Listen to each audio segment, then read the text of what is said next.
Let's shift gears to potential trade targets. Steelers are constantly going to be mentioned in the same breath as potential receivers that could be dealt.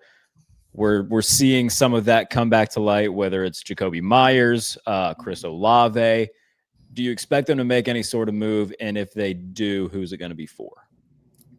Yeah, I mean, I think they do end up trading for a wide receiver. It's just going to be how big do you go. I think Jakobi Meyers is probably one that makes a lot of sense. At least it does to me when you look at it.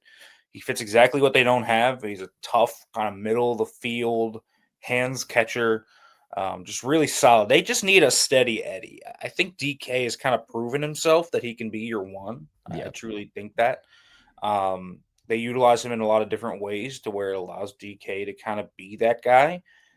But they need another guy that's a number two. And I think Calvin can be that at times, but you kind of want a guy with some more size, someone that can block in line, so Calvin doesn't have to try it every now and then. And you can use Calvin more as kind of your field stretching type. So I think he makes a lot of sense. The other name I think maybe go after is Chris Olave. I think that would make some sense too. Just he's one concussion away from who knows what. That's the risk there. You're probably going to have to pay more for him. Rashid Shaheed, I think, would be a fun little kind of experiment. I like him a lot. But I mean, I've kind of said this for a few months, but let's be real. Given what they did last year and they traded for Mike Williams, does anybody expect anything less than Alan Lazard? I really think that makes a lot of sense. I think that's the biggest worry is that I think most people expect them to make some sort of move. It's just a matter of how big, like you said. And if it does end up being Alan Lazard, it's going to be really just uninspiring and underwhelming for a lot of people, myself included. I would like to see. I think the bare minimum that I'd be excited for would be Shaheed. I think that level of player is, even if they do that, then I would still be like, all right, like that's an upgrade over what they currently have, and I can get on board with it. Lazard makes sense because he's probably going to cost, I don't know, what, a conditional 7th or something. So you can get him, for like a 2027 day 3 pick. Right. Like you can trade basically nothing for him. Built-in chemistry with Rodgers. Like there are pluses to trading for Lazard. He doesn't have the same learning curve that others do because he and Rodgers are just there. And while I think Lazard is kind of just another guy with Rodgers, he kind of actually turns into like somebody to actually worry about. So I don't know. I think that's something that they would look into. But I also think they kind of have to think about what happened last year down the stretch, which was they traded a 5th-round pick for Mike Williams. It basically burnt the 5th-round pick. He had 1 catch and didn't do anything the rest of the year. 9 receptions, I believe, the entire tenure with the Steelers. I mean, it just wasn't worth the squeeze. So if you're not going to get a Myers, an Olave, a Shaheed, somebody that I didn't name, on that list, then I do think they kind of have to just think about it. Hey, is it just like better just to rock with Calvin as the 2? I mean, Calvin Austin has played a lot better than I think people may have thought he would in this chance. He's looked like a legitimate compliment to DK. He's come up big multiple times as the wide receiver 2. When teams have tested him and said, we don't believe you have anyone in the wide receiver room outside of DK Metcalf, he's kind of proven like, hey, I'm a guy. Like you need to be worried about number 19. And he should be back here against Green Bay. So do you think he's somebody though that can consistently play on the boundary as the 2 though, or is it more so as the slot? I think that's my biggest question. Is he's more like, don't get me wrong, he's proven to be much more effective than I thought he was going to be, even like going into last year. But I do think it's more as I don't have the numbers in front of me, but probably more as like the predominant slot guy. Yeah, I mean he's won outside more than I thought. That touchdown against the Patriots was from outside. He made a few plays against the Jets from the outside. He's done more out there than I thought. I mean, and you look at his size, and you probably don't think he can play out there, but he's got such a great game off the line of scrimmage that he kind of can live out there sometimes. I would like. This is why my ideal trade is just Jakobi Meyers, because Jakobi can play as a big slot. He can play outside. He can separate for you. He can block. And it allows you to just move guys around the formation a little bit more at will. And the real reason I just think they need another horse in that room is there's going to come a time, given the schedule they face, where the Steelers aren't able to get out to a fast start, and they're not going to be in control all game. And Pittsburgh over really the whole season. I don't think there's been a game yet where they haven't been in control early. Even with the Jets, there was a back and forth kind of shootout. The Seahawks, they actually kind of controlled that game until later in that game when the Seahawks surged back.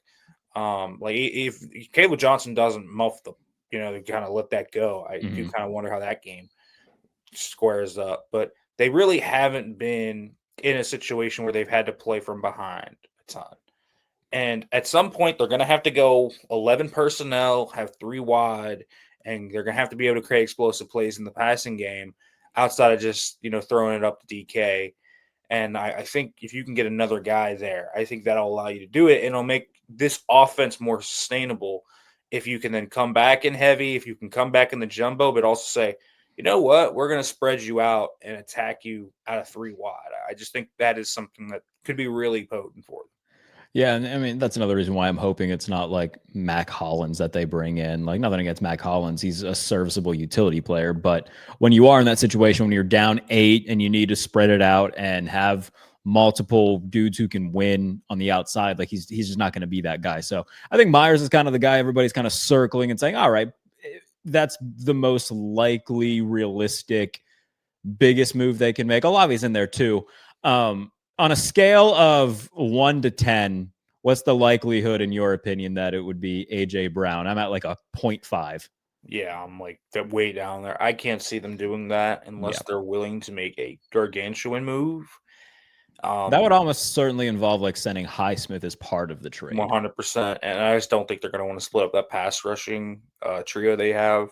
And on top of that, you're trading for a guy who is malcontent about how he's being utilized in an offense where he doesn't get a lot of targets. I'm not sure you're going to fix that in Pittsburgh.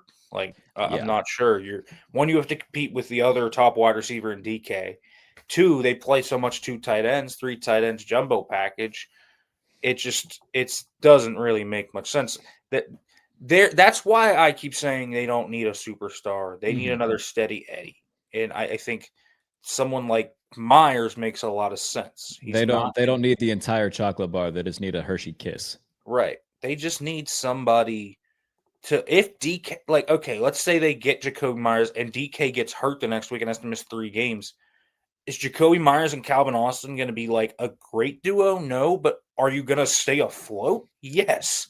That's what they need. He had 87 catches last year. Like he's proven himself to be like a capable number 1, not a great number 1, but capable. They don't have anybody even close to capable. I mean, look at the wide receiver 2 position after Calvin got hurt. I mean, those guys weren't open at all last week. You look at Scotty Miller was out there running cardio. Ben Skowronek was doing it for the love of the game. And I respect, that's why Mac Hollins makes no sense. We have Mac Hollins at home. His name is Ben Skowronek. Yeah. You don't need that. So they need a guy that can just be kind of a steady Eddie, someone keep them afloat. And to me, that would be Jakobi Meyers. Rashid Shaheed, I also think could fit that mold. Yeah. He's a more of an explosive playmaker. And I don't think he's super redundant with Austin. I actually think you could go 11 wide then, kind of put it 11 personnel, go 3 wide, and then you can choose as you wish to throw whoever in the slot wherever. Shaheed's, I think, very underrated. So I think that would be fine. And then Olave is kind of your possession type of receiver who also fits the scheme just fine. So any of those 3 names would work. I can't really think of another name outside of those. I would throw guys. AD Mitchell in there, maybe. It feels like the Colts are kind of done with him. I think they're kind of out on mercurial wide receivers after George Pickens. That's just my take on it. Oh, is there like a big behavior thing with AD Mitchell? I don't know if it's a behavior thing. I just think it's a chaos agent thing, which he is. And I think they're kind of out on that right now. So my guess is they are going to probably just go and get somebody that they can view as trustworthy and high character. And I think Jakobi Meyers, Shaheed, and Olave all check the box of, while they're not really under contract very far, Shaheed and Myers are on expiring deals. I don't know if Olave is. I think he might have 1 more year on his deal. I think the 5th-year option is still there. But you can still extend those guys. I mean, those are guys that are young enough to both to all get extensions. They're not paying a quarterback right now either, so they have the money to do it for the next Right. at least 5 years. So money there shouldn't be too much of a worry. Right. It shouldn't be a worry at all. I mean, we're talking about seriously maybe paying 3 edge rushers this offseason. Like that's something that's. Do you think they do that? Do you think they hold on to Highsmith going into next year? I've been saying for the last 8 months he gets traded. I think they hold on to him.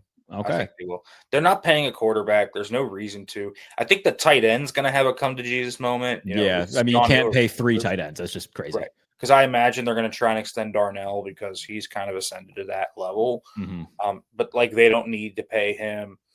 I mean, right now, what are they looking at? 3 extensions probably from that class at least. You're probably going to want to extend JPJ too. Yeah, JPJ, Darnell, Benton eventually. Who?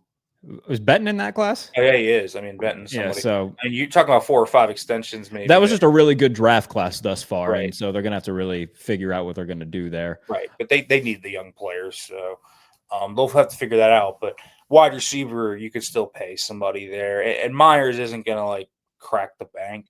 Mm-hmm. I don't know. Maybe I've seen some people throw around Jawan Jennings. I mean, if he's even close to available, I think you should do that. But yeah.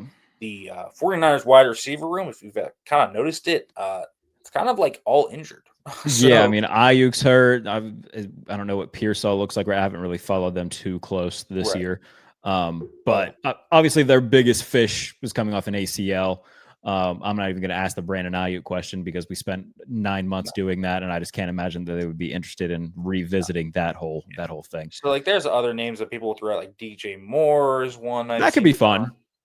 I see that. Chicago would have to eat some dead cap money with that though, because they just paid him like recently. So that's the only thing there that I would say is a detriment. I know the Jalen Waddle discussion is going to come up, but I kind of have a hard time seeing Miami move him if it's not. They just paid him last offseason, so that would be right. I mean, you would have to trade a first. The Steelers are not going to trade a premium draft pick. We agree on that for sure. They're not going to trade a first, and nor should they. Like, you may as well just draft a guy. They're not trading a first or a second, and I think it would take the right player to trade a third. I really think so because they have to have as much ammunition as possible to go for and a quarterback. Get the quarterback. It's got to be it's priority number one right now. They are scheduled to have 3 third-round picks because Dan Moore's going to be one, the Pickens trade plus their own. Like, they need probably all 3 of those, even if not for the trade, just to be able to fill the other needs they have. Like, they're going to have a decent amount of needs next year between, probably left guard. See what happens with Broderick at left tackle.